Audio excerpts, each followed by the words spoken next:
Greetings and hello. Excuse me, we're off to an interesting start. Greetings and hello. This is Joelle, and I am the Vibrarian. I am here to elevate, enlighten, and empower. I am joined this evening by my dear sister, Sandy, the spiritual physician with Soul Wisdom International. We're going to give it just a moment or two here for everybody to get the notifications because we're getting ready to have a really interesting discussion here in just a little bit. I'm hoping that we'll be joined by one of our other guests, Isaiah Panay, in just a few moments. So please bear with me while we get the technology together. We'll be with you in just a minute. Sorry, let me turn my ringer off as well. Put it on do not disturb. Okay.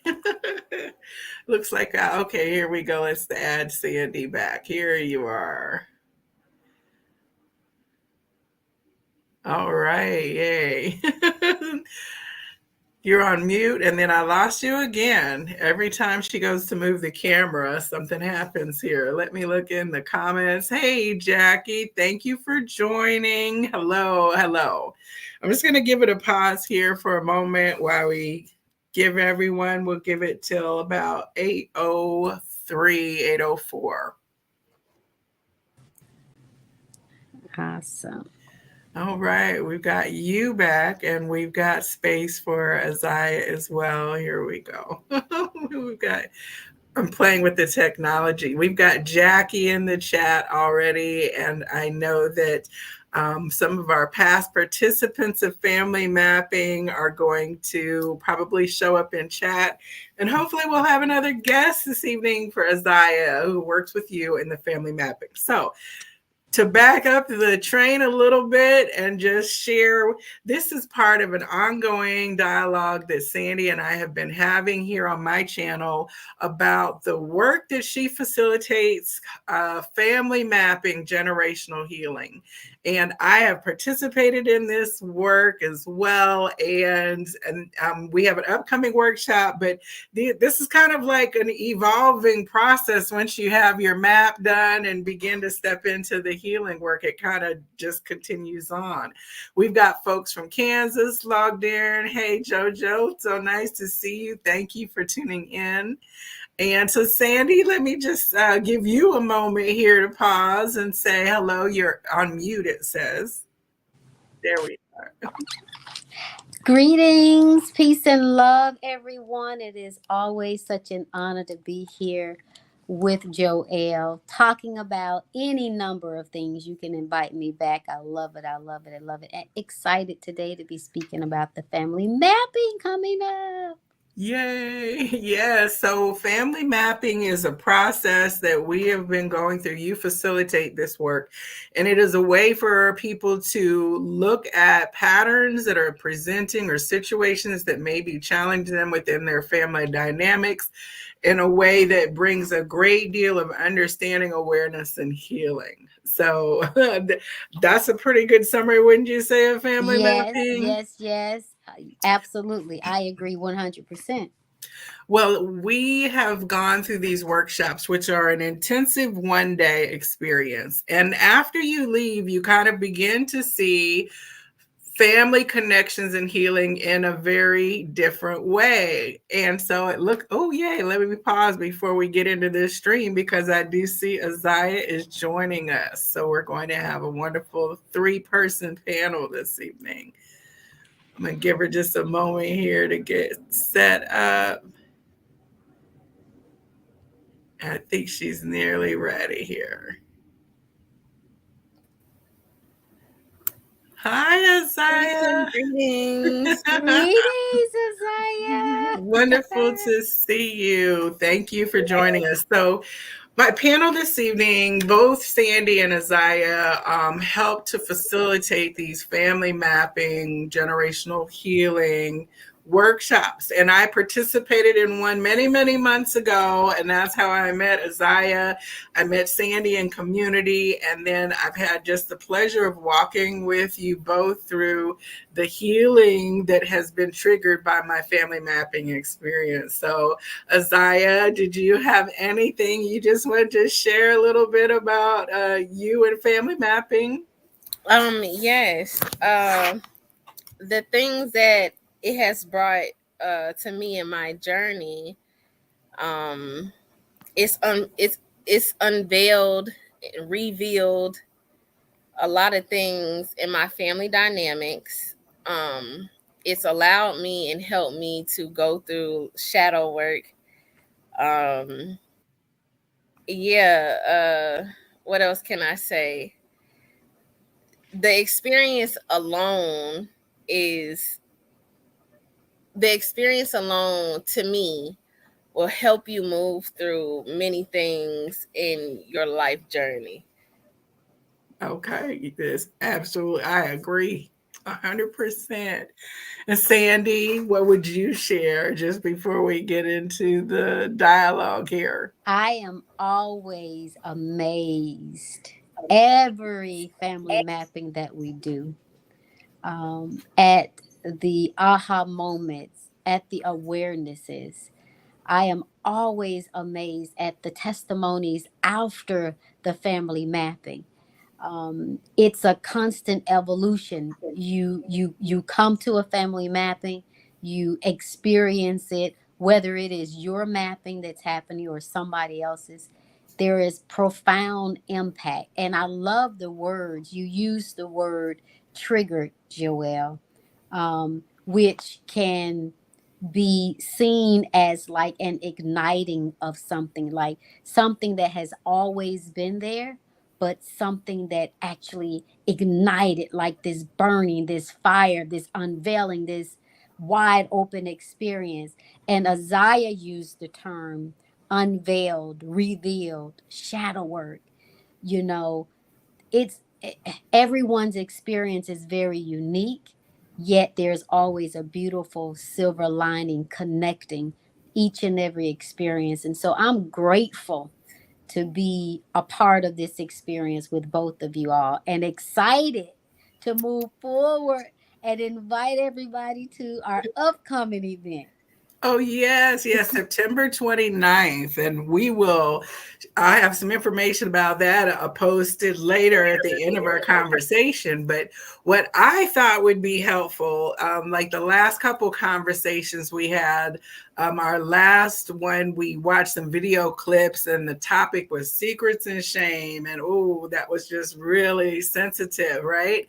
So I wanted to bring this one into a popular culture setting, something we could all identify with. So I was thinking about Black Panther, Wakanda Forever, the second one and the first one. And then I think I had my map before the second movie came out or so. So I began to see archetypes and stories, of course, differently through my own awareness. So, what I wanted to do, I brought forward a few images as for us to break down, and we're going to family map and talk about the dynamics that we see here. And I wanted to share a couple years ago, mahogany cards on Hallmark had a thing where you could right away and get free greeting cards. So it went around all the socials. I think it was Facebook at the time. And you got your little card of free cards, your little gift envelope. And this one, the ancestors are moving mountains to see you Wow, beautiful. rise, was, and it's the card that I got. It, of course, it's blank slate on the inside, but I thought that was so poetic as well. So this has been on my ancestor altar now since I got it, because it just, was perfectly aligned as a message of affirmation to me. And then the second thing I have here is, this is a tiny piece of chocolate in the Black Panther emblem. the flower that was sacred to them that they Oh wow, ingested to yes. go to the ancestral plane. I I went to a Wakanda watch party with my friend Randy and his cosplay group. And there were 100+ people dressed up like characters from Black Panther in the comic books and movies of all ages over at Galleria Mall, and they had like a Wow. private watch party the day before the movie opened. So I got to go over there, and this is actually chocolate, but I couldn't eat it. I had to keep it. So this is, and it was handmade by somebody, I can't remember their name, but it was handmade poured for this event by somebody who was Wow. there. So this is also on my ancestor altar. So I had to bring these into, the space of our conversation. Absolutely. Yes. So I am going to share my some slots. All right. So we are in Wakanda. Let's first talk about, in the original movie, we have Chadwick Boseman, who is connected deeply to his father, who is representing his country. And of course, the father, sorry, this is full of spoilers. You should have seen him by now. Okay. The father is killed in a terrorist attack. And basically, his secret of the father that the son knows is that he is the Black Panther, and that now legacy will pass to him with his father's death. There's a secret. No one else knows that there is a legacy that has been passed down to this man child that he now feels responsible for. All Mm, right, so let's talk about, I've got two slides, right? We're here talking mm, about, I think this was when his father was in the ancestor plane already. And I hope I don't mm-hmm. get taken down for these videos and images. So I'm going to take this off here real quick after we get a glimpse. This is for educational purposes, and I am not profiting. Okay. Hello. Fair use, fair use. Okay. But I think this picture was when he was in the ancestral plane and seeing his Yes. father and the elders. And then this picture was before the father got killed, when he was teaching Mm-hmm. him life lessons in uh, you know in the diplomacy and representation of the kingdom. All right, so let's talk about this image. Let's talk about this. Wow. So, Isaiah I love Isaiah so much. I love you too, Joelle. But I love Isaiah from the very first moment that I met her. Her eyes have always been wide open to discovering what it is that her purpose is.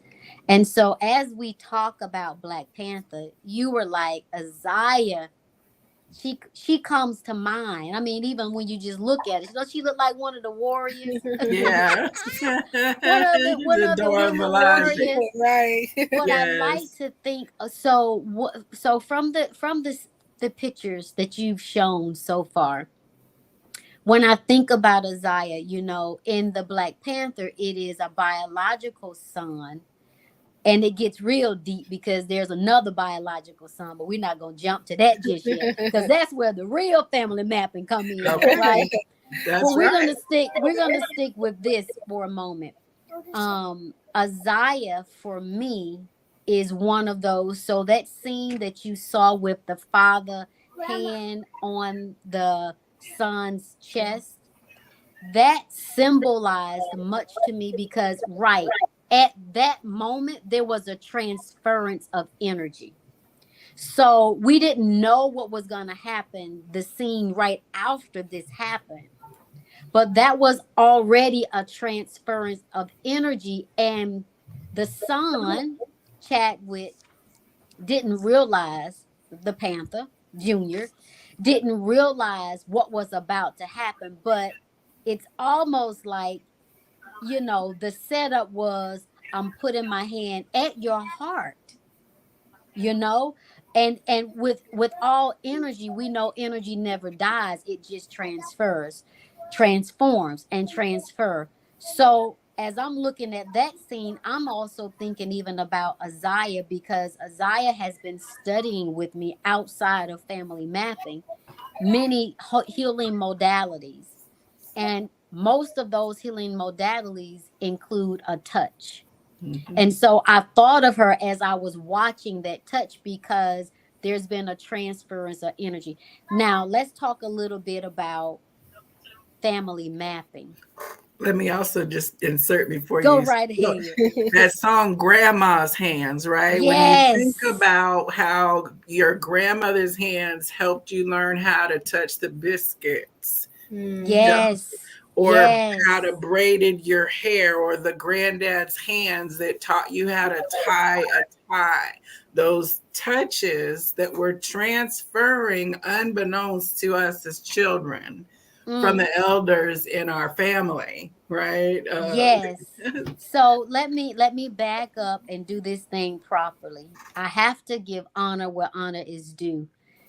Vasamazulu Credo Mutwa is the reason that I know about family mapping. My spiritual father, Dr. Mark Armstrong, taught me this method of family mapping. However, he taught it in a way, not necessarily the way that he learned it, but he taught it in the way that Credo Mutual had intended it to be. It came to America through Bert Hillinger. And so Dr. Mark studied with Bert Hillinger, but what he realized is that there were components that were directly connected to us as people from Africa, direct descendants of African, where Basama Zulu Credo Mutual is an African, a priest. Well, he's transitioned now, but that was transferred to Credo Mutua from his ancestors, and that direct lineage, it talking about how information is transferred. So Credo Mutua learned the history of his tribe, and it was not written. It was told in stories and parables. So he memorized his history. Now, moving forward to Dr. Mark Armstrong, his father was a teacher. And so what he did is he took the teachings of Credo Mutua and really brought it back to its natural state, so to speak. And so I have to say thank you to Dr. Mark, because he actually passed on to me the same way that, as you see in that shot with Black Panther and son Black Panther, that energy was transferred. So I want to first start off by, and I apologize, I didn't start off in this way before, but I want to give honor to the lineage and why I know about family mapping constellation. And you made me remember that because you talked about the grandmother's touch, grandmother's hand. You made me remember that. Thank you so much for that, Joelle. Mhm. The thing that family mapping, like most of us have a clear view of maybe the idiosyncrasies, the addictions, the unhealthy paradigms and belief systems. Most of us have a good idea about that transference. But what we don't know is like Mm, what Chadwick, he did not know that he was about to be thrust into a new realm of responsibility, and that his whole life and what he was expected to do was about to change. And I mean, there's just so many angles that we can approach this particular character and dynamic, but he didn't know that he was going to face an adversary mm, that was the result of his father's actions and mm. the secrets, right? And I've got a slide Ooh. for that, that I could show All right, so you. let's touch on that a little bit too. Well, let me pause. Isaiah, let me let you come in here and talk a little bit about this conversation that we're talking about. Okay. I just seeing that picture just kind of made me think about his positioning and when we talk about family mapping, how the dynamics fall in, the dad having another son from someone else coming in, wanting to take the throne, just by me experiencing it myself, there's emotions of, okay, I'm now questioning myself as the firstborn, my Mm. position now is threatened. How could my father, it's all these emotions. And then, the dad and what happened in his mind, and why he may have had a second son and not told anyone, or put it on a hush and it was secrets. Like these layers that you have to, I feel like family mapping is a way of peeling back an onion. It's just from the dad to the panther to the other son, and it just keeps on peeling back, peeling back. Well, let's say, okay, the inheritance that you receive, the transference. If we're remembering the story correctly, the father, that's what Killmonger was mad because he was there was some illegitimacy or some betrayal He or was the firstborn. okay, he was the firstborn, and so That's the he first one. was He was the firstborn. So when orders of love come in place, right? When you have not been placed in the position of your birth, first always come first. You can't get outside of first coming first. So when when the father went to another land and had relations with someone else and had a child, you know, and then went back home to the family that he was proud of and had a child, the orders of love doesn't shift because nobody know about the secret. The orders of love are still in place, and it will always come to bear, come to light at some point in time. But when we place those orders of love, we we we judge ourselves. If we were to make a mistake in this society, it's like mistakes are not allowed. But mistake, if you want to call it a mistake, you right. know, it happens. It happens to all of us. And when we become,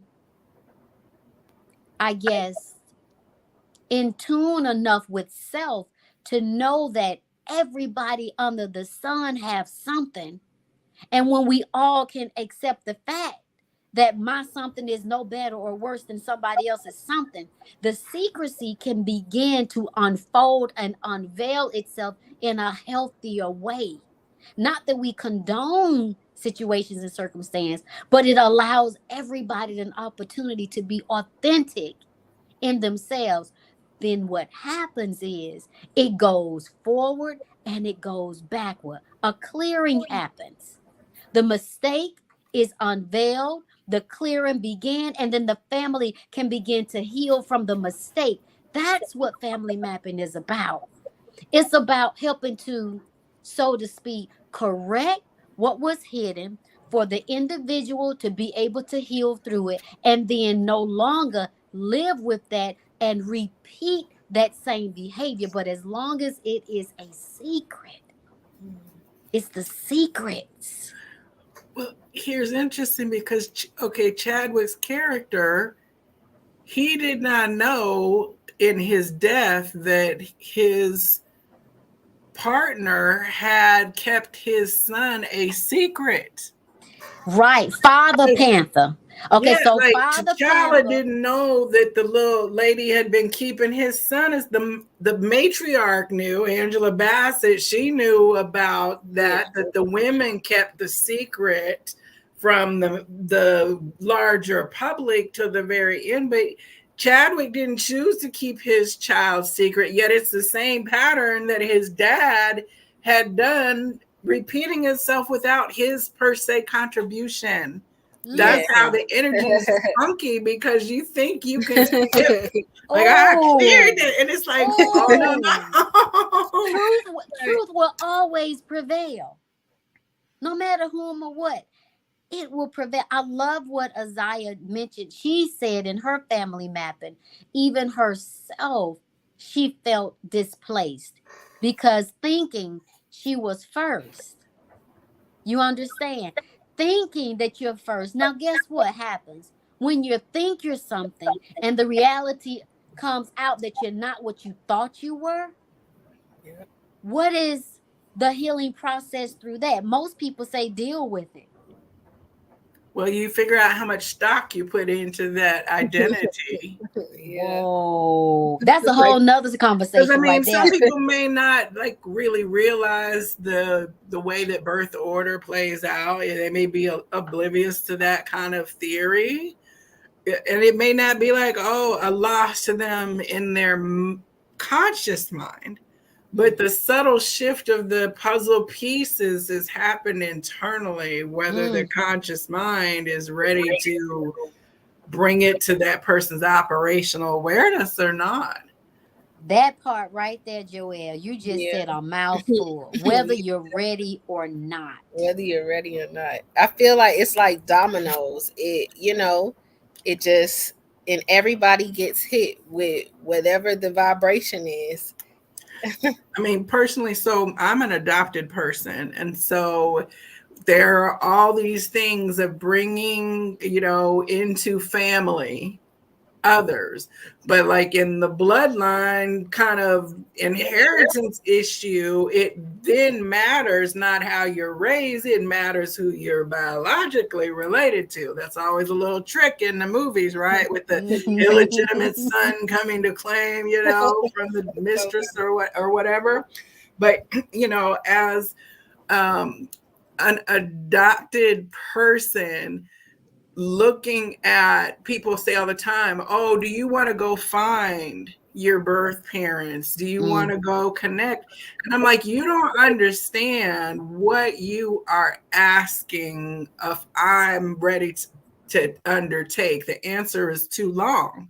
Because when you suddenly bust up in someone's life or they bust up in yours, and you're either, I know somebody who was like, found out she was the long lost baby of somebody in her community, her and her sister, and their parents had lost them to drug use through the system, and nobody knew where these babies had ended up. And it turns out they were adoptees but didn't know they were related to this family because the mothers never disclosed. So it's not just like, hey, hi, let's go be a happy family now, I found my birth people. Oh, orders of love go crazy, and then your own family sound like goes crazy. So like, I trust that my experience and my connection to my guides is leading me step by step through the parts that I can handle. you know that's a Yeah. big shock. Like, it would blow up my entire reality if that knock ever comes or that email ever comes that says, hey, So it's not so simple. Open up ancestry match. Chadwick thought, okay, now I have to go assume the mantle of my father, but then he had to get the counsel. There were mm, ceremonial things. There was not necessarily an assumption of lineage. I almost think of him like the Bushes, George mm-hmm, Bush Sr., George Bush Jr. Like, there's this idea that you're a legacy inheritance of political power. And mm, that was taken out of his framework, and he had to battle. mm, And then all of a sudden, a mysterious stranger rides in, and everybody's off balance. The whole player power structure of Wakanda began to be disrupted from that point. It's mm. very similar when second families and surprise kids come out of the woodwork, Yes. you know? Yes. And we already know that that is something that. Oh, shit.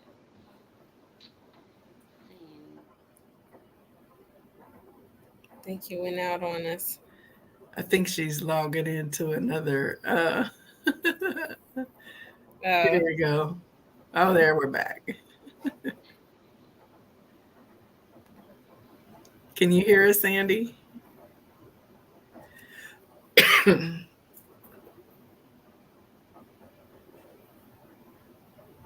Sandy, can you hear us? Can you hear? Oh, can you all hear me? Now we can hear you, but you're far away. Ah, It's switched views. it's the signal. I am so sorry. Um, Hey, Erica. hold tight. I'm coming right back in. I'm coming right back Okay. in. Yeah, so undertaking family healing is not something that's one and done. Like the ripples of these consequences had already been in motion Mm-hmm. for years before Chadwick ever even knew. And What then was he going opened a can of worms, on? Yep. Yep. right? The whole community had to open a can of worms because their whole Mm-hmm. reality structure of power was challenged by an outsider, right? Mm-hmm. Somebody perceived this to not be part of the core family unit. Yeah. So, I mean, so okay, we're here at patriarchal legacy. We're about hidden activities and the impact of that, responsibilities that are transferred to us that are known and unknown. What else do we have around the father son dynamic before we go to the next one? Say that one more time. I'm saying, do we have anything else on the father son Chadwick, Oh. this first picture before we go to the next picture? Um. Do I know? Mm-mm. Sandy, are you good? Can you hear us? All right. Can you all hear Yes. me now? Yeah, we can. Yeah. We got Erica, JoJo, Jackie all here on the stream and a couple other people. So thank you, everyone. These are all family mappers and folks who've gone through the I process. can't hear y'all. One thing I do want to mention, when you were talking, Joelle, um, I feel as though there's all in every family mapping I've experienced and just knowing the movie, there's always this one force that will disrupt everything so everything can be put into place, like how Sandy said earlier. Family mapping is all about, putting these things into place after it's disrupted. And that's how, when I as you was explaining, I'm like, that's how the movie was. All these things were lined up way before he got in the position that he was in. But in order for things to continue and get better, someone had to come in and disrupt all that was going on that no one did see, or that he didn't see. No one did see. It was going to come to a head sooner or later, right? At some point, the father was going to pass away, and this Yeah, was going to come out. come Nobody was out. ready for Yeah. it, No, that's right? how it be. Right. So, okay, let's see if we get Sandy back on here before I drop the next picture. Yeah, because I seen the next picture and it gets deep. Well, it does. I don't know. I've got a couple. Let's see which one you see. I think she's coming back here. We've got her on the other. I'll go ahead and I wanted to see if she had any last minute father Oh yeah. energies, right? Like yeah, I think we'll touch back on parenting after we get through the next phase here. So I'm going to go ahead and add the next picture. All right. So can I just say Mm. Angela's killing it with the gray hair. Okay, I'm yes, like, they did her hair so beautifully they in did. number two, I have to say. All right. So we're talking a scene from Black Panther 2. This is where Queen Ramonda, whose son is dead, is taking her daughter, Shuri, to do their ceremonial grieving ritual. And she's not ready to do it because she's lost her brother. And then all of a sudden, a threat to them emerges from within their own waters. Okay, let's talk about that in a second. But from within the waters, an unknown adversary emerges and threatens them. And this is where they are surprised, shocked, and on the defensive. All right. So here comes Sandy. Sandy, did you catch any of that?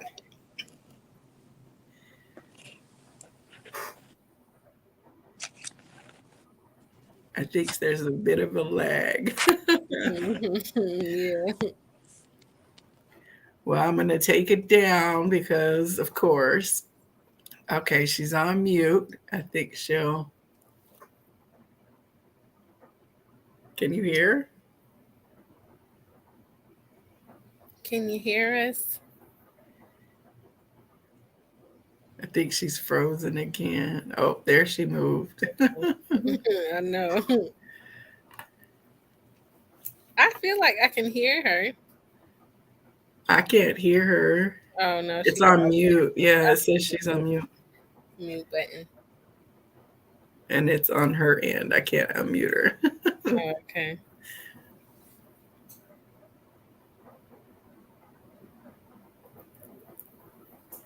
I can't tell if she's just frozen or just not able to hear us. Well, so we'll continue, and hopefully, Sandy, can you circle back around? Because we can't hear you, and it looks like you're frozen. Oh yeah, she probably gonna try again.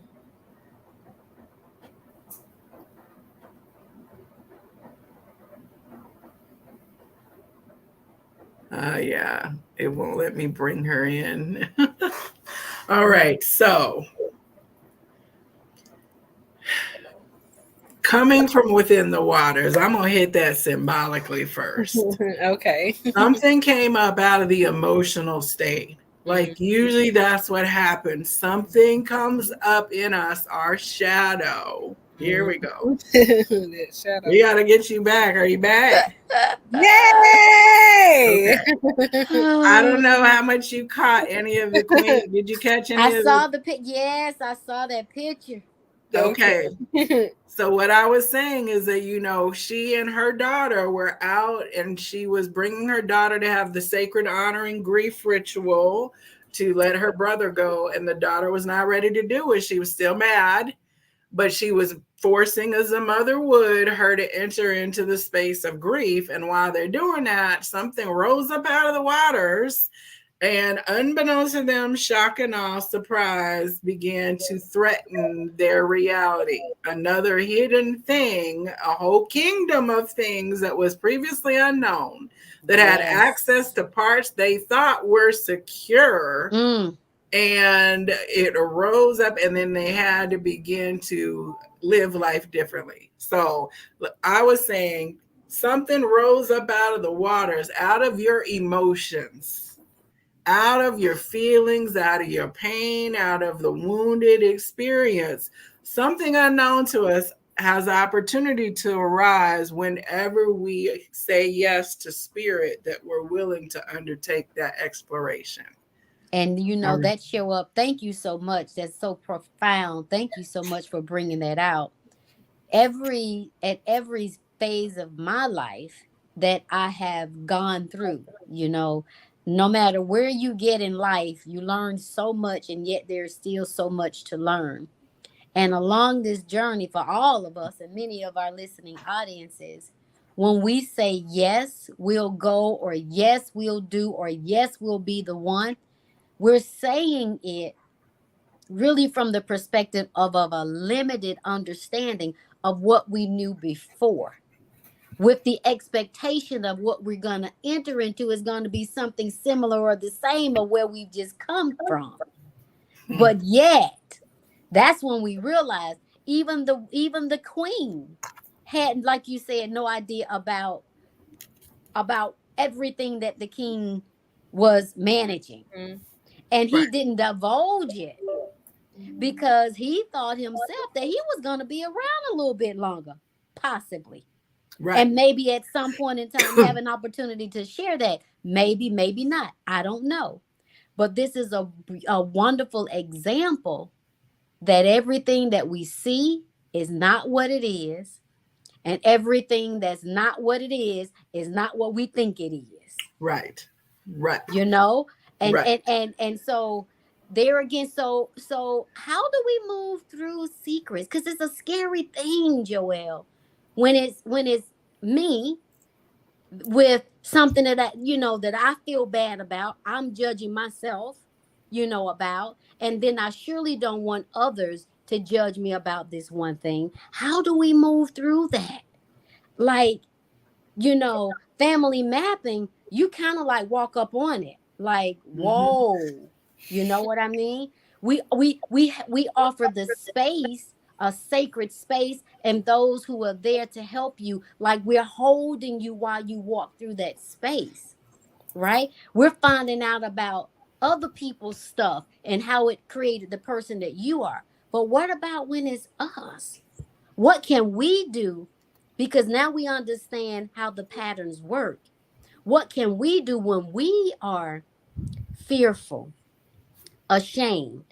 Because Right. the truth of the matter is the same thing that was done to us, we do to others. But it feels a little Protective bit different, you protection is know. the number one justification that people have is fear, and whatever I need to do to assuage my fear is justifiable.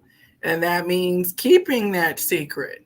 Because I think last week we talked about 2 weeks ago, the person, she found out that her parents were biological brother and sister, Mm, unbeknownst to her. mm. And she was terrified for over a decade of being judged by her loved ones when people found out that she had no choice of who she was born to, right?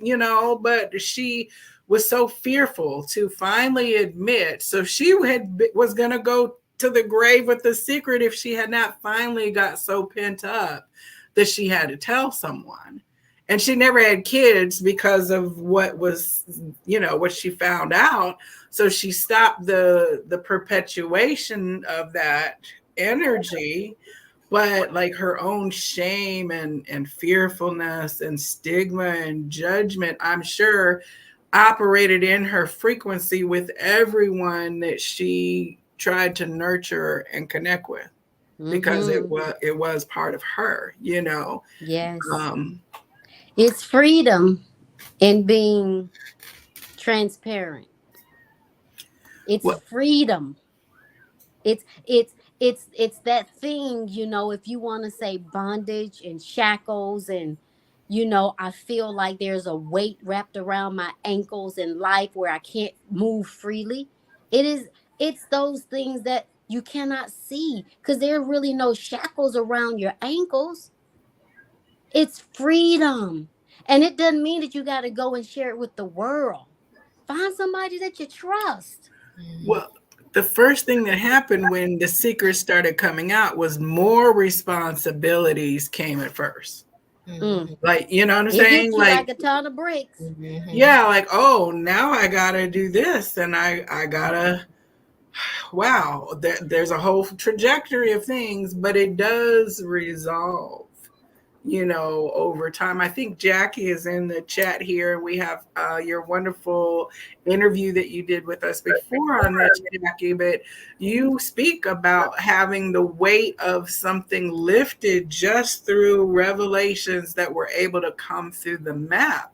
Now, in the process of mapping, there's not a way to call up the deceased and say, is this true? Is this secret? Is so and so my daddy? Like, you can't do that, right? You know what I'm saying? But the cellular body knows when it hears a truth, Mm, right? So, mm. like, you can't unring a bell.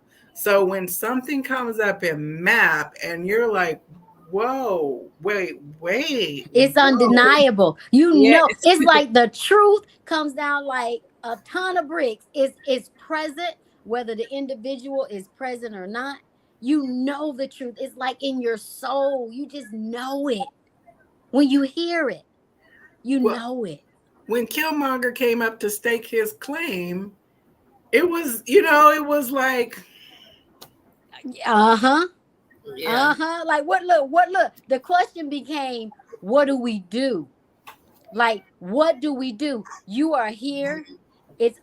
There is no mistaking that you Yeah. are who you are, right? The question now is, how do we How do deal? we And there move? was and there was confusion on that council. right. There was first it was Mhm. denial, a Mhm. sense of denial. Well, how do we know that he is who he is? And then when he came with the truth, it was undeniable. Okay, now what do we do?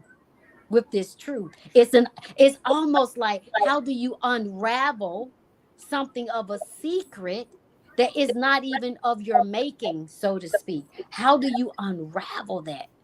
The power dynamics of who is ready and just enough, mm, To lead for the parents. to lead for I the think, parents. yeah, I think so. Hey, Monica. Hey, Monica, Speaking of family, I love it. um, yes, so, oh, definitely. She said, I knew without a doubt. And it's also, there's a bit of a time lag. So they might have been commenting on things we said before, too. Oh, beautiful. Sorry, but I thank love you. it. Thank you, Jacqueline. Yeah. Wow. You see and in the storyline, like at the end, we the movie watchers know that there was a reconciliation at the end as he died, where he was held by Chadwick and saw the sunrise over the place. He had been trying to be accepted his whole life as an Mm, outsider, right? mm, So you see that reconciliation moment, but then when he presents in the next movie in the ancestral plane, mm, he's the vengeful mm, spirit mm, that is fostering the retribution when when she forces herself into the ancestral plane in a kind of mm. angry Yes. way. She got Yes. that experience back, Yes. really. She Yes. undertook it in that energy and got the energy back that she seeded it with in a way. Yes. You know what I'm saying? So then she was met with that dynamic in her bloodline that Mm-hmm. resonated with that frequency. Mm, Same thing with Namor, right? In the energy of vengeance, who, because to see what he saw when he arose from the watery kingdom, he killed mm, the people who were mm, enslaving the mm, Mayans. He went on a mm. vengeance thing, and the two of them were both reflecting each other Yes. in their vengeance, right? Yes. And our family inheritance, what happened to my mama, what happened to my daddy, what happened to our kingdom, what happened to our kingdom, right? Wow. Oppositional tension, but it was the same story. You know something? This goes real deep, Mm-hmm. Joelle, because I am hearing what you're saying, and I'm thinking about, you know, at what point do I as an individual get to, this is what it is? How can I move with as little waves in the water to create a result that continues the pattern that has already been created before my existence, right? And I'm thinking about how this same pattern in the family has been duplicated outside of the family in communities, outside of the community, to the entire world. This same pattern. So, this work that we're doing here in this small little section of the world is truly impacting. It's impacting positively, because all it takes is one person to shift something in themselves, and then the whole paradigm no longer tomorrow look the same way that it looked yesterday. That's the realization that I'm coming to, how huge this is. And we're utilizing Wakanda, a small little segment of the earth in Africa, fictionally in Africa. But when we start realizing the impact of this small little place, hidden jewel in Africa, they got the key to help save the entire world. Right.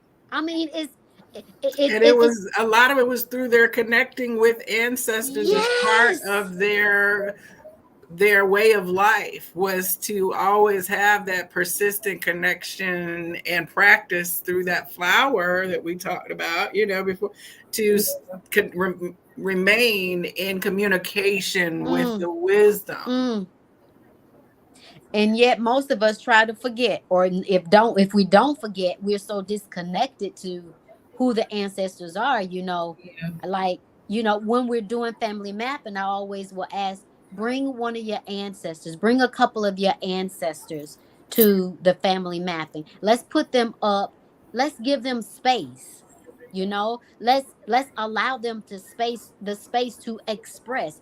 You choose who you want it to be, and then when you think about it, creating the space, we then now have expanded our own individual perspective about things. And we are opening up, like you say in Wakanda, we are connecting now because they're the ones with the answers. We're here trying to figure it out. They Well, have the answers. they have the answers, but there's also that polarity, because at the end of the first movie, they had to change the ancestral mind. Like, Mm, he went back and they were like, you're right. We do need to open up our board. We do need to mm, change. mm, mm. So there was like that forward and backward, like linearity is our mental perception. We see things as back in time or forward in time. But the true multidimensionality is shown when you see that he impacted the ancestral realm as much as they impacted. So we do that healing, like you said, forward and backward through family mapping. It is truly, yes, yes, I'm ready for the healing, but the Ain't for obstacles the ain't for faint. the faint of heart. No. Yes. So, I mean, this is what it said. Who gonna come test me? That whole thing was like a test. It wound up Yes. testing everything, every structure, every border, every barrier, every defense, every belief. That's what happens, right? When we're ready to really do things in a new way. Like, this whole thing is a story of the old versus the new, Yeah. and how we move into new that is better instead of new that is worse, Yeah. or at least the same. We'd rather it be improved, right? Yes. Absolutely. Now, I want to show you the next picture because we touched on this a little bit. Mm, mm. So, little dude, isolated from part of his family, an inheritance that he knows really only through oral relay, not through community experience.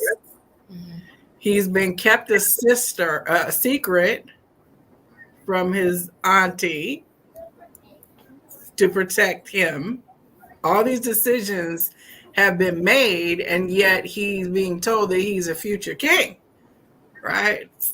Mantle already now on him. Oh, hold up, Joel. You know something I just realized? That Father Panther, brother was supposed to kill. He was supposed to Mm-hmm. go back and Mm-hmm. kill the son, this son. He didn't because of his own spitefulness. This child was not even supposed to be ever known by anybody. So that is another part, whether it was known by the son here, the long lost son, or not. Energetically, what begins to happen Mm-hmm. is he feels he does not belong and never belonged. You understand? So now he's got to go and take his rightful place. Yeah. But So this the is anger. wait, so that's Killmonger, right? You're talking about. Yes. Yeah. This is T'Challa's son. Oh, Wait, I got it. this Okay. is the son that the lady with the locks, I can't remember her name, that she had him in Haiti with her. This is the next generation, not a flashback.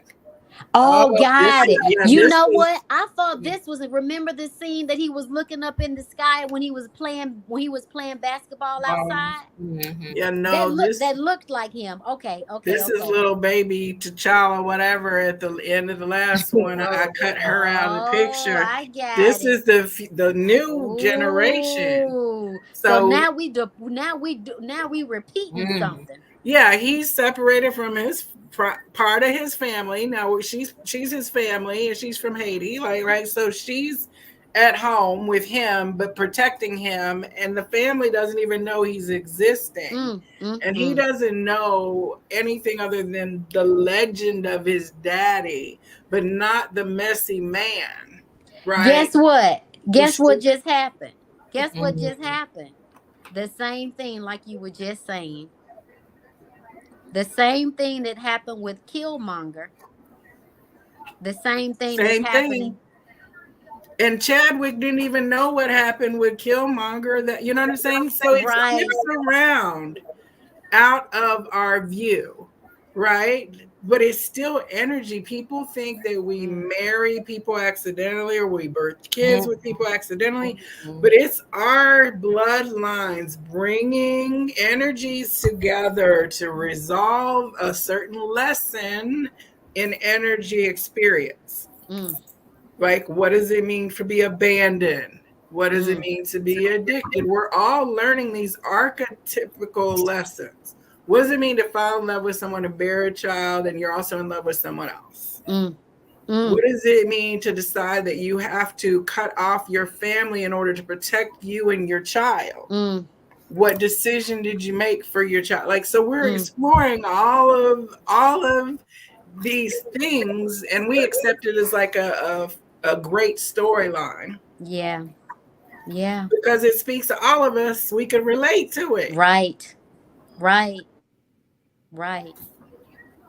I often think about Joelle, purpose of life, as you were sharing the different logistics and myriad of ways of how we experience certain things, and then the results of those experiences. And some of us discover why we experience it. Sometimes some of us don't.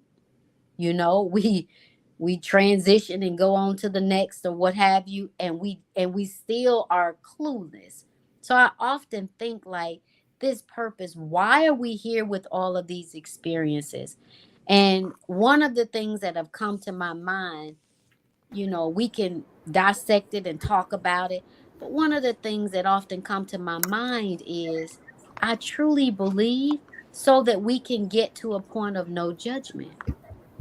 I mean, because it's like the rabbit hole. Like, do you want to know how far the rabbit hole goes?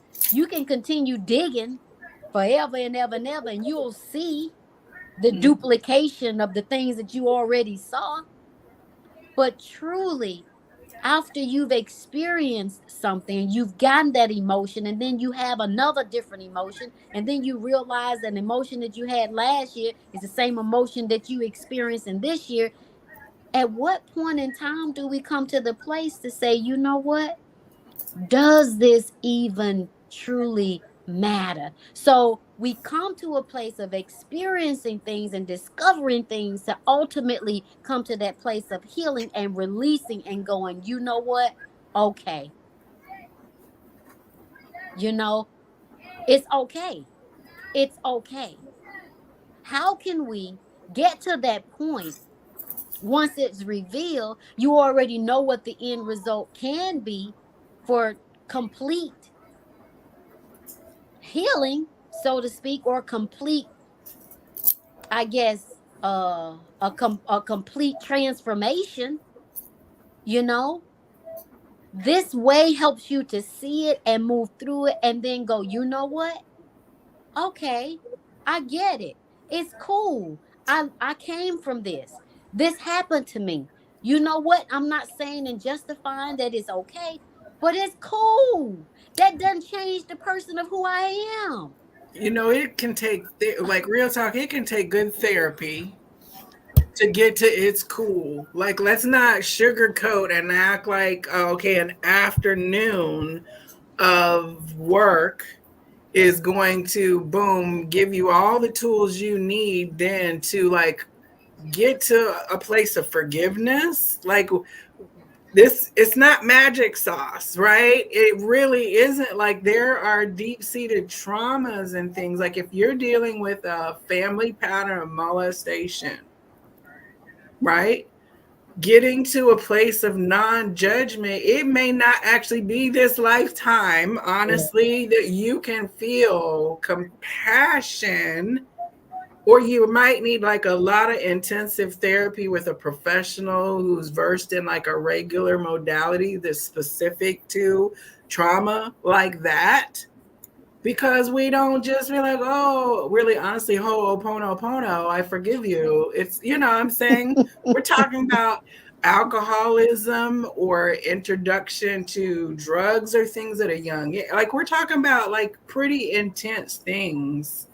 Like she said, it's no joke when you really want to undertake it. But the integrated support of the 3D and the 5D, like, let's talk about like therapists and ancestors both can work. And honestly, for a lot of us, real talk, we're the first generation to really avail ourselves of therapy. That is going to Yes. be huge. Like, we've got 20, 30 years of Oprah doing therapy on TV. All right.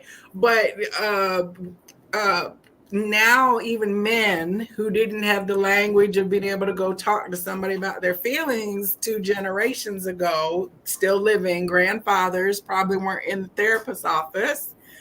We're now arming our kids. And I have friends who brought their kids into therapy when they were teens and preteens, when they were dealing with stuff. And they know now it's okay for me to go talk to somebody professional. I'm going to get some good tools out of it.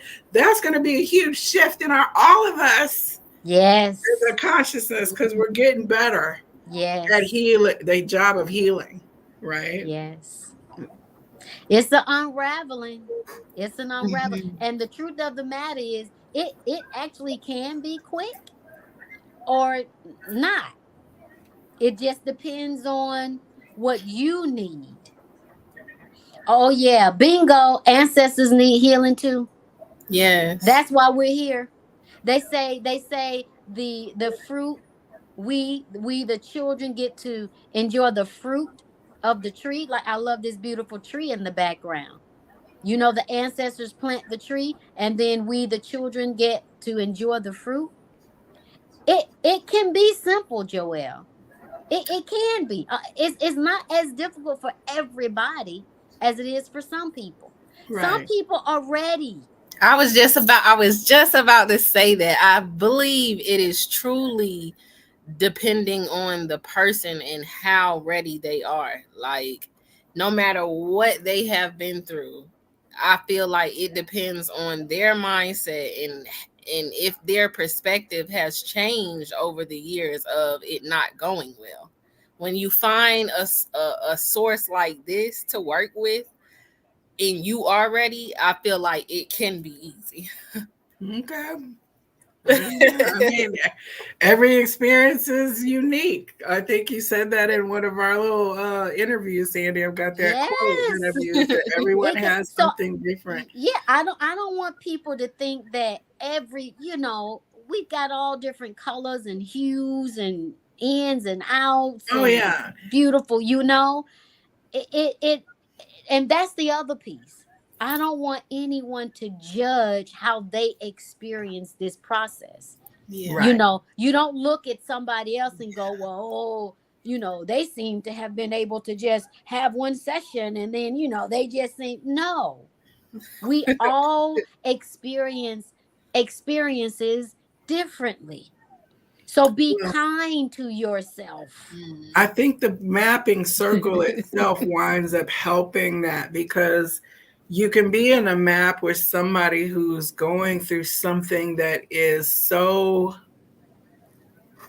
far from your experience, but because you're brought into their map experience for their lived dynamic and energy, you develop an empathy then, to find out, or to be there and be the person who caused this person harm, and be facing them through the facilitation, and allowing yourself to bring forward energy that might be uncomfortable, because it's like, I'm not even really an angry person, but I'm feeling a need to communicate something that's really angry with this in the representation of the family dynamic.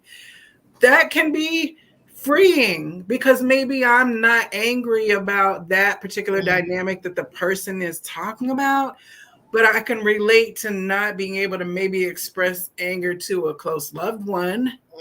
And so forcing myself to kind of say those things with the freedom of it, because it's not my family, it does impact everybody, whether It it's your does. personal map at the focus, or whether you're participating in someone else's constellation. Yeah. Yeah. That part. You want to talk a little bit about that, Isaiah, because our I last do. yes, please come on I was in. going to. Okay, so yes, I mean, in so many family mappings, but it was one in particular that it was a specific, and I'm gonna be a little transparent within myself. It was a specific um situation I was going through in my personal life, and the family mapping, like Joelle said, this had no relations to my personal life whatsoever, but within what was pulled up and who I was, can I say, as a conduit for, um this energy that I felt had relations to someone in my bloodline, and the connection was what I was going through in my personal life was needing that shadow work being worked through.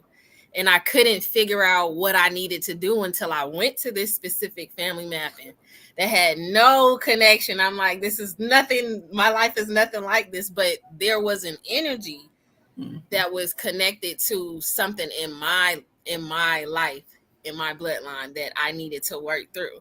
So even though sometimes the stories are, way over, everybody's life is different, so, and upbringings are different, but somehow, some way, there's always one little thing or gesture or emotion or, frequency that you may feel that is a connection to your life.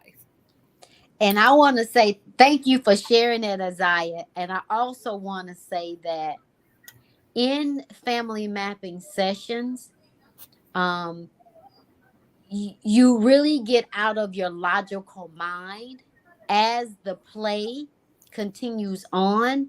When we first start, you may have a very composed type of what have you, perspective about what's going on. But as the conversation continues, so let me just share this piece. You are asked to be a representative in someone's map. You're kindly asked, and if you choose, then what happens is they'll position you inside of the map with reference to the person there that they're needing you to represent for them in that map. So that's what Joel and Isaiah are referring to. And so at a certain point in time, because as Isaiah was sharing, that this particular conversation that we were having, this particular situation that we were having in the background of her own life, it was running. And so when someone says something that, as Joel said, triggers a thought, an emotion inside of your own life, then you become the person for the one that you're standing in the place of. You become that person. So the analytical mind then goes way out of the way, and then you step into that. And then it becomes, you assume the persona, the personality of the person that you're representing. Sometimes even the emotions come up for that representation, but you're really helping yourself. It's so beautiful with family mapping. You can be a representative for someone else, and then you receive the healing personally yourself. Like you get the answer. You didn't come seeking the answer, but yet you receive the answer for your personal life. Yeah. Like this is it's Well, it's all amazing. like one big connected conspiracy of like we're all traveling along this path and we intersect, and here's an opportunity to grow and expand and address things that our spirit has been calling for in an unexpected way, you know. And it just I want everyone to know this is not Black folk work. Like, this is all folk work. Okay. We've had people from age 19 to 80, 85, Different and different ethnicities. races and cultures. And, Yes. one guy kept saying, "That's so weird that she's saying that." Wow. And That's and who like he my was, and he was situation. representing somebody, and they were two different nationalities. Yeah, Oh and wow, he kept saying, that's "That's so weird that you're saying that. That's kind of odd that she." Wow, he kept saying that over and over again. Like he was oh surprised. wow, that's so funny. That is so funny. Ah, Now educate the new generation what they will face so they can heal. Yes. come on, Isaiah. Come on Yes. and talk. Come on and talk to us about some things that the younger generation, how they can heal through some of these processes. Well, I would, because I do have a lot of young people that I service. So I would say the first thing is showing them that, because they see it on social media, right? So just making it the new norm for them, like it's. I feel like for us, we're learning how to maneuver in this space, but for the youth, they see it all now. So we just have to guide them in the right direction, but they have it out, they have the knowledge out there. It's just a lot out there, so they may be taking too much. And then I have so many youthful clients, they'll ask me questions about spirituality and things, and it always goes to, well, what's real and what's not, and it always pops up of,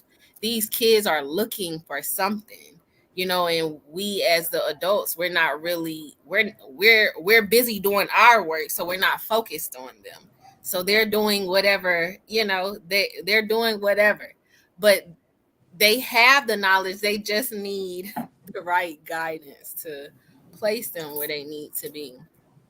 Well, and it was interesting as you were talking because I was thinking about every generation is less judgy than the last, right? So there's certain things like these little kids today, they don't give a damn. Like, Mm, they don't give a damn. period. Like, that, the thing about, a lot of our secrets that are we're still living with generationally, because we got like 6 7 generational still living at this point because of the rapid birth cycle. Mhm. We got 4 or 5 great great grand, all kicking it.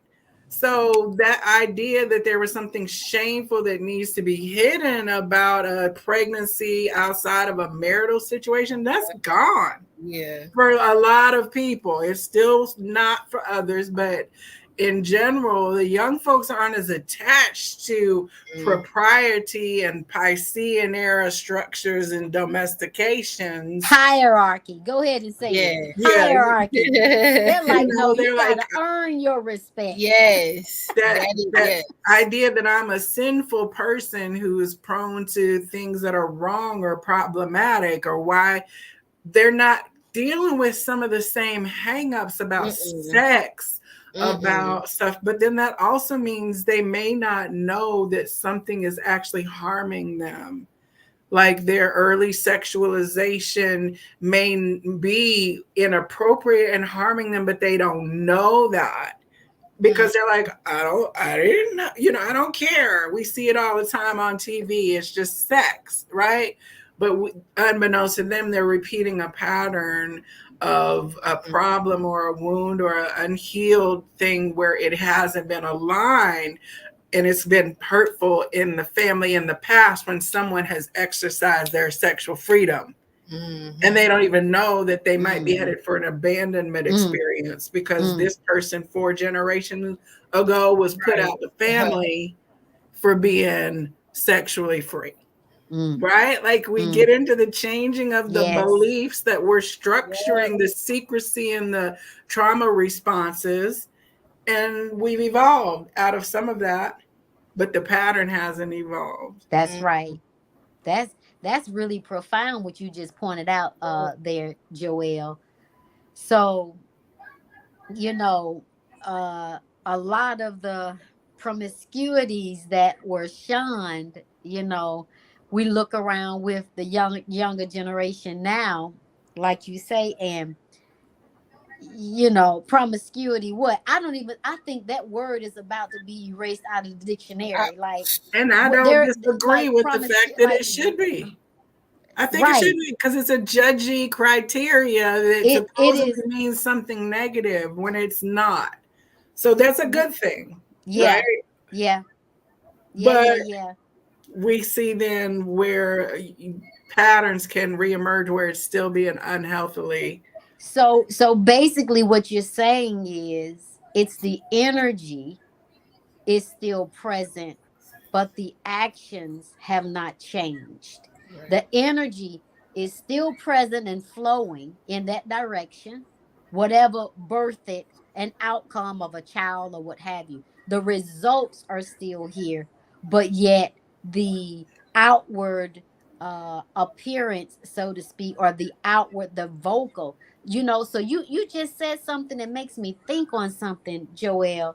I don't know that I don't know that this newer generation is not concerned about it. I think that visually they deal with it differently. I think the impact is still impacting them. I have children, and just based Yes. upon my experience with my children, like, they still are going through it, but they're not as vocal. They're not when it come to when it, and Isaiah, you can talk a little bit about this and correct me if I'm wrong. They're not as vocal about the intimacies of their feelings, like truth and transparency. Like, they have this nonchalant attitude, but when they feel deep and down, like, they go way down. You know what I mean? Because one is, we didn't talk about it. Well, I did in my Right. family. My children and all of my students, we talk about stuff. But on the average, there was a generation that didn't talk about things, what happened to them. They didn't talk about it. They Mhm. just did what they had to do and shifted in their family and moved their children here, there, and the other in the age group of, 55, 60, 65, even Mhm. 70s. Mhm. They didn't talk about it. So now we have children who are just moving and just don't talk about things until they get around other people to say, like you were just saying, to say something like, well, that's not really appropriate. Like, that's, that touch that was done, or that conversation that was had, that, and that might be the result of why you might do X, Y, and Z. You understand? So I think that the impact is showing in our children in this generation, Isaiah's generation. They're just not verbally expressing Mhm. it in such a, I don't know. Y'all, No, you help that's, me out with that. I think it's true on both. It's true in, okay, so it's true, and here's a polarity. Today's kids don't really care about gayness, right? it's not a blip. It's not a thing to be talked about, discovered, discussed. It's just a reality is that they're like, I'm non-binary. I'm a lesbian. Like the whole struggle that we have people who have aunties and uncles and grandparents or great aunties and uncles who nobody ever talked about was gay and lesbian because it was considered wrong. It was judged as inappropriate in the family. That caused that person to be ostracized, judged, shamed, and possibly really remove themselves for their own health or some other form of harm could have come to them in the family dynamic because of this 20 years ago, not even 20, 30. So these kids are not coming in with that, and they don't realize that great grandma don't talk about gayness. They're tootling around in their little teenage selves, like, and the adults in the family are still dealing with the anger and the trauma in an active sense from family members who are still not even welcome back into the fold while this new generation has already adapted and flexed and they know Auntie Brenda was gay. Like, Well, I'll so. tell you what I witnessed, and I want Isaiah to come on to share some things, because she's in that generation and she's servicing that generation, have conversations with them and offer healing. Yes, soul healing.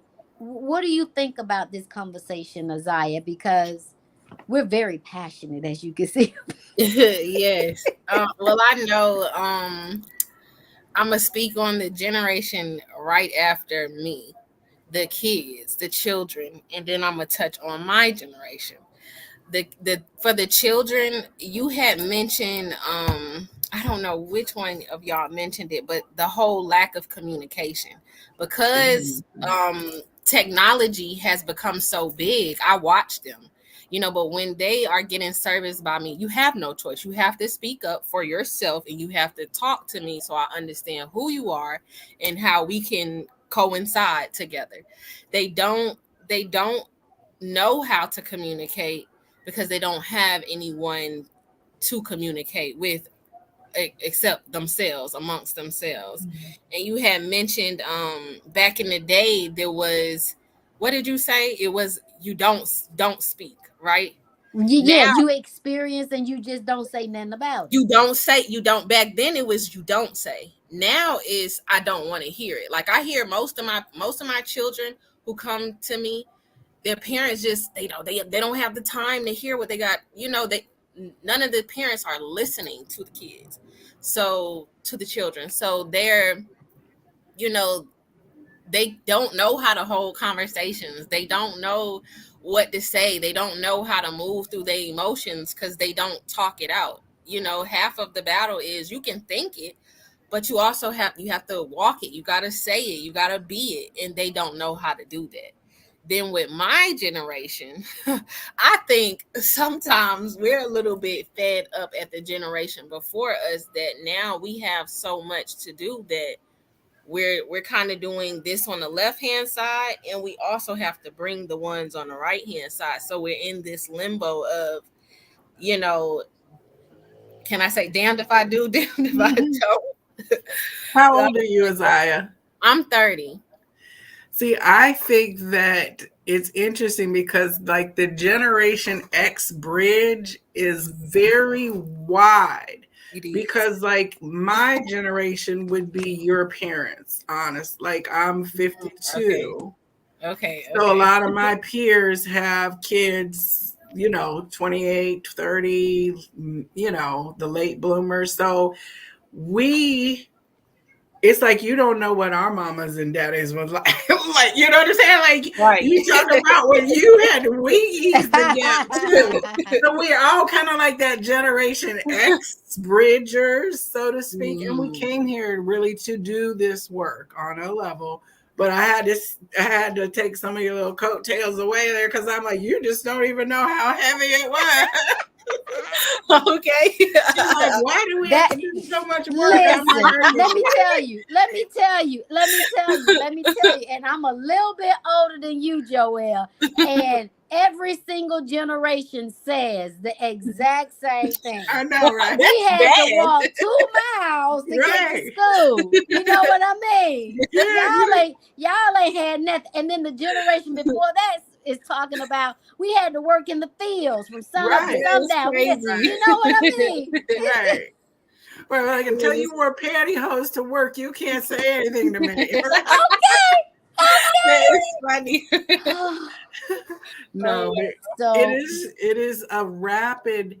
I think that's why we're here now, though, because there is a rapid compression. We've got in 20-year increments, we've got like 4 generations, possibly 5, depending on your family health pattern, all still living an active karmic clearing exercise as a soul group, you know, from great, 80, mhm, 80, 60, 40, 20. 20 could have a baby, right? mhm. Yep. 20 you have a baby, You yes. right. We're doing our piece here, y'all. We want y'all to come along because this is not a one person show. As you see Joel, as you see Isaiah, there are many others who be coming on this platform with us talking about this. It is all of us helping. It's a large task, and no one person can do it alone. I can't do it alone. Joel is here, Isaiah is here, many others come. We have those who are right here helping us with getting this information out to you. Like every single person. I want to give y'all a shout out because y'all doing the daggone thing today. Oh Um, yeah, and I they appreciate. are. I'm loving y'all. Yeah, no, Kisses and hugs. the family mapping alumni come Let me together tell every you. time to do it. So our next family mapping is on September 29th, which is a Sunday. If you are in the Atlanta area, it's in South Fulton. I will have the registration link in the description of this on YouTube after we're done. There's still space, but it is an intimate group, so I would encourage you to register as soon as possible.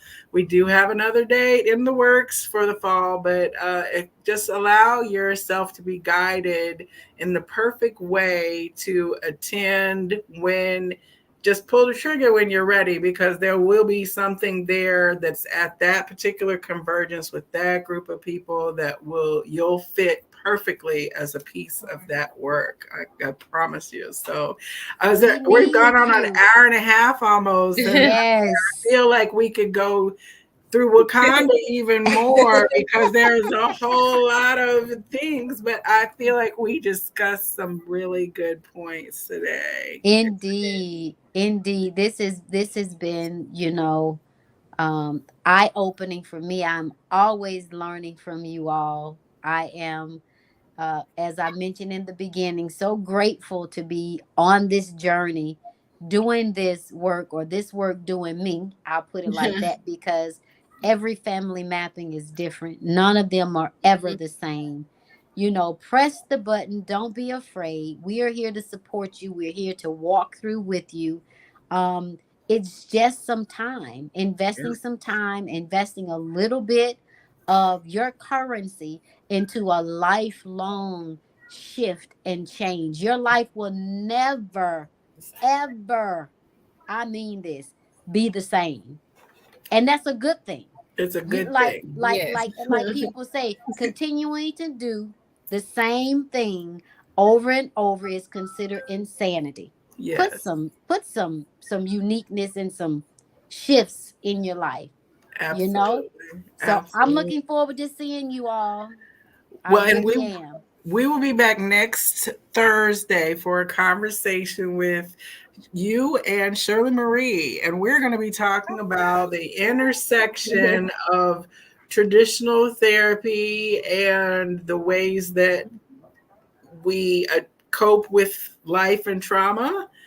and how family mapping integrates those two things. So Shirley Marie is a wonderful practitioner and amazing resource that holds space as well at these. So we don't just drop you through this experience without the proper container. It's not like you're trying to trigger people and like go be great today. You just unpacked 30 years of trauma. You know what I'm saying? Now go enjoy your dinner. Like, it's not Not that quite kind of like that. experience. So Shirley will also add to our conversation next week as we look at it from that angle. Yes, I love it. Thank you, Azaya. Thank you so much, Yes, Joelle. I thank you for appreciate you having all me. so much. Well, I appreciate both of you and the commenters, Monica, Jackie, Erica, Jojo. I know Tanya will be catching this. All of the Good Vibe Tribe, all of your family and clients who are tuning into this, we appreciate the support We that you have appreciate for you. this work. If you're a family mapping alum from any of these events and you want to come on and talk, drop Sandy a message or myself a message, and we will get your family mapping experience out here to share with everyone. So, thank you, ladies, and have a beautiful, beautiful Thank evening. you.